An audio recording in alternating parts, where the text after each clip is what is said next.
Assalamualaikum warahmatullahi wabarakatuh. Bersama saya Pak Nur Sabdi SPD, Guru Bidang Studi Geografi SMA Islam Anijam Medan. Apa kabar semuanya? Semoga sehat dan tetap semangat ya, meskipun belajar dari rumah. Nah, anak-anak, hari ini kita belajar geografi. Jadi geografi itu sangat menyenangkan dan pastinya mudah dipahami. Nah, karena berkaitan dengan kehidupan kita sehari-hari di permukaan bumi ini. Ya, hari ini kita bertemu lagi dalam pelajaran geografi. Topik pembahasan kita ini adalah tentang sumber daya alam. Jadi sumber daya alam ini adalah suatu kemampuan ataupun potensi yang terdapat pada alam yang pada umumnya dapat kita manfaatkan untuk memenuhi kebutuhan hidup manusia. Nah, seperti gambar di sini ada gambar hutan, sumber daya kehutanan, kelautan, mineral, dan pertambangan juga ya.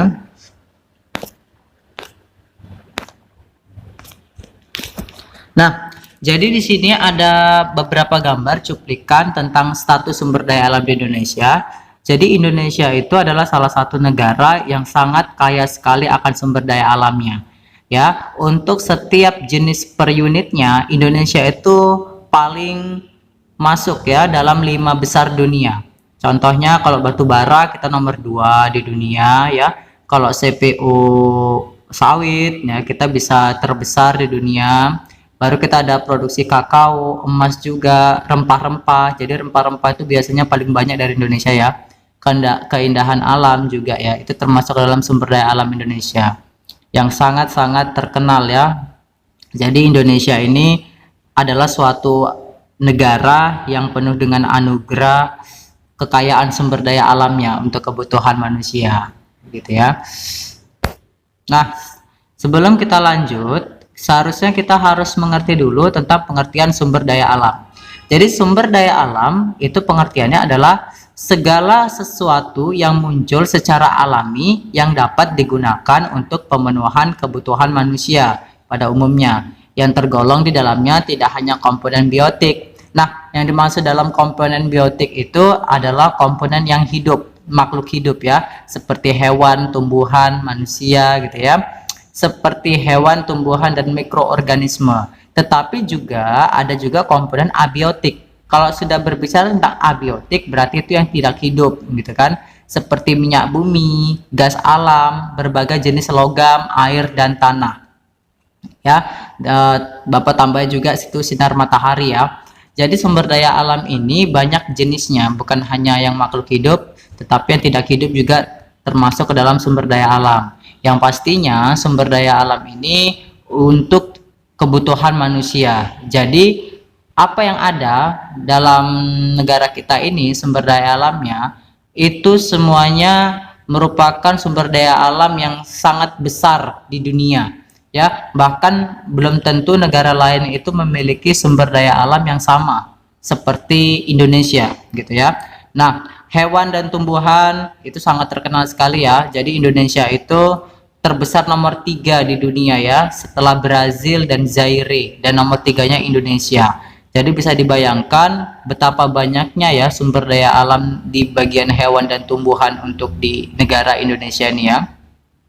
Dan selanjutnya itu mikroorganisme. Nah, mikroorganisme ini biasanya bisa berupa bakteri ataupun virus yang bisa bermanfaat ya untuk kebutuhan hidup manusia. Contoh kayak pembuatan yogurt, tahu, tempe. Nah, itu juga termasuk dalam sumber daya alam yang berasal dari mikroorganisme yang dapat membantu tentang proses pembuatan makanan.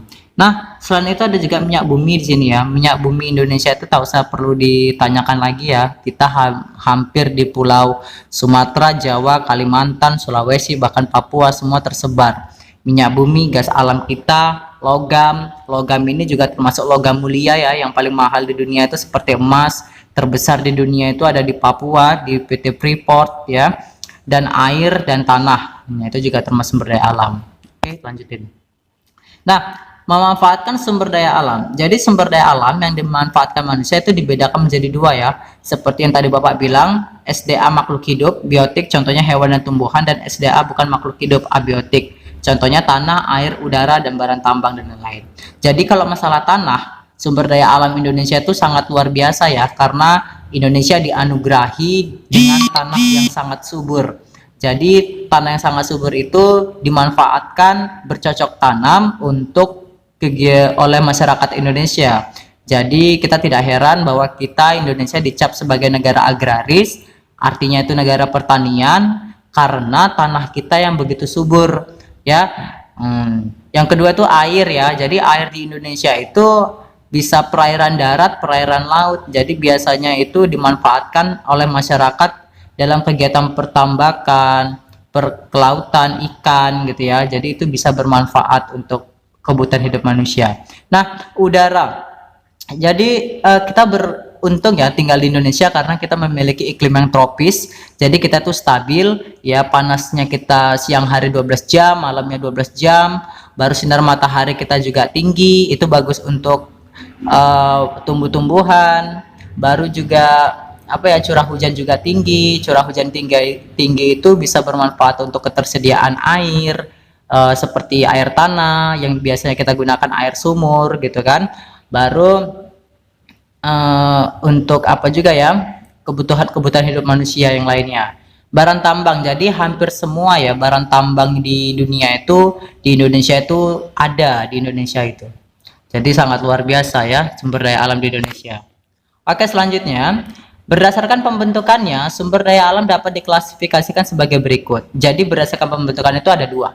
Biasanya itu sumber daya alam yang dapat diperbaharui sama yang tidak dapat diperbaharui. Jadi bedanya itu adalah ketersediaannya. Bisa nggak dipakai lagi ke depannya. Oke, sumber daya alam yang dapat diperbaharui itu sebagai sumber daya alam yang dapat mengadakan pembentukan baru dalam waktu yang relatif cepat. Dengan demikian sumber daya alam ini tidak dapat habis. Ya, jadi meskipun kita pergunakan sumber daya alam ini secara terus-menerus, ya, sumber daya alam ini tidak akan habis. Nah, contohnya itu seperti air, udara, ya, hutan, laut dan sebagainya. Tetapi hutan ini bisa habis ya karena apabila terjadi penebangan hutan secara liar, apabila tidak ada reboisasi maka akan habis juga.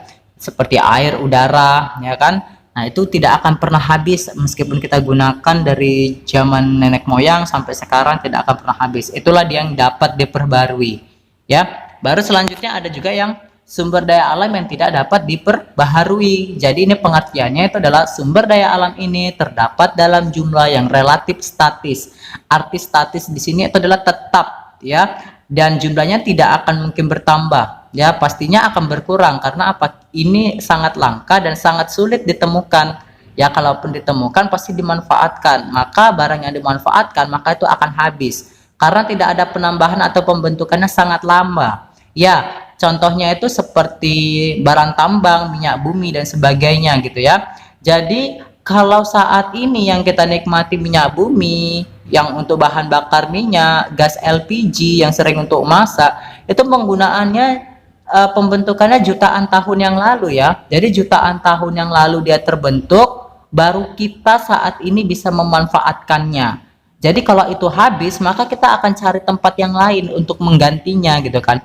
Nah, kalau kita mau menunggu ya kita jutaan yang akan datang baru kita bisa manfaatkan sumber daya alam yang saat ini baru terbentuk gitu kan.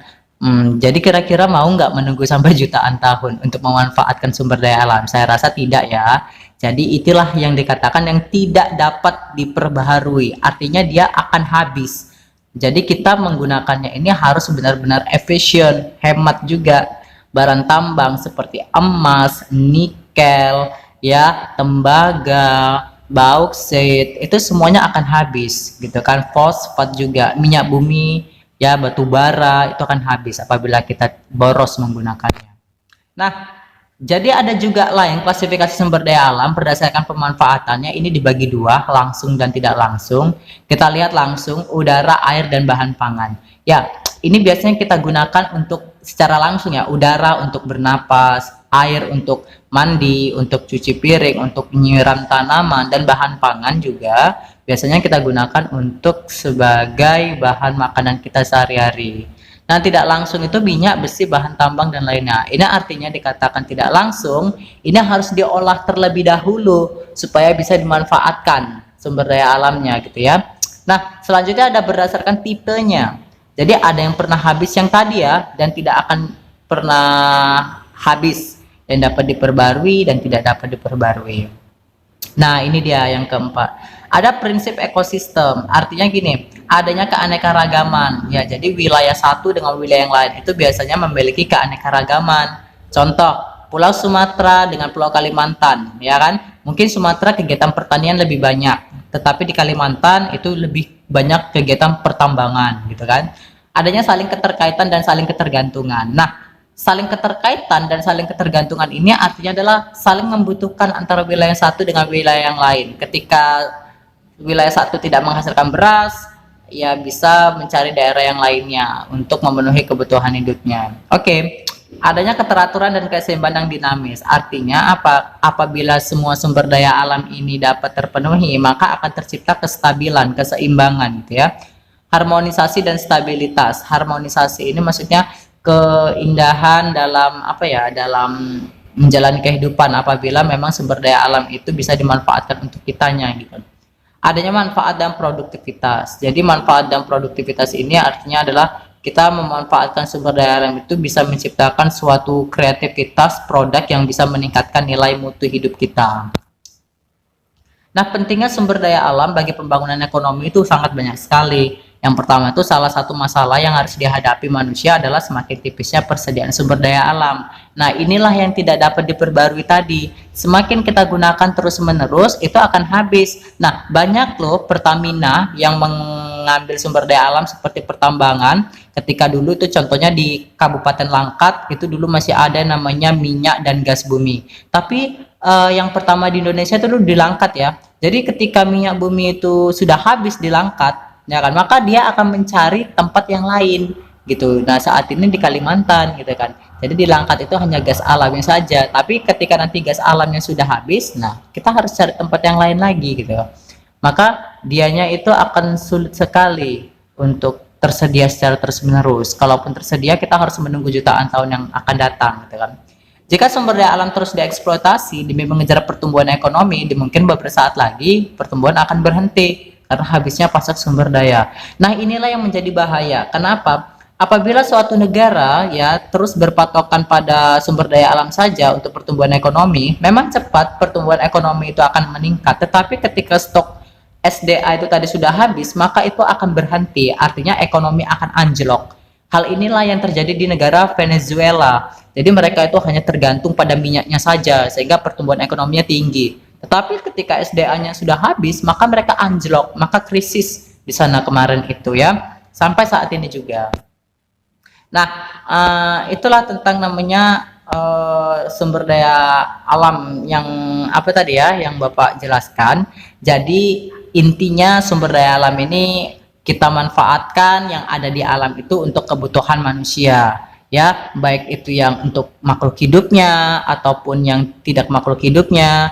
Sumber daya alam ini dapat habis apabila kita gunakan terus-menerus, ya kan, dan ada juga yang tidak habis seperti air, udara, sinar matahari, itu tidak akan pernah habis. Yang saat ini dibutuhkan itu adalah seperti minyak, gas, mineral, pertambangan. Nah, itu termasuk ke sumber daya alam yang sangat-sangat membantu sekali untuk kebutuhan hidup manusia, bukan hanya untuk menjalankan kegiatan ekonomi, tetapi untuk kebutuhan kita juga. Makanya sumber daya alam ini harus benar-benar dijaga.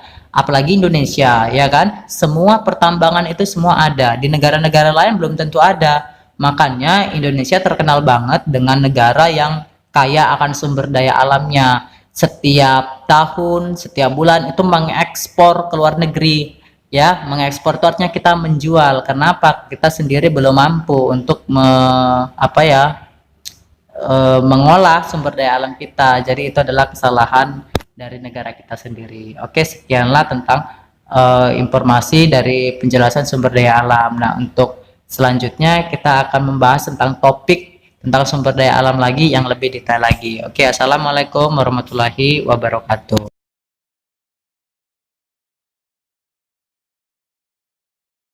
Sekianlah pembelajaran kita hari ini. Sampai jumpa di video pembelajaran selanjutnya. Jangan lupa untuk like, comment, and share. SMA Islam Anijam, unggul, cerdas, Islami. Assalamualaikum warahmatullahi wabarakatuh.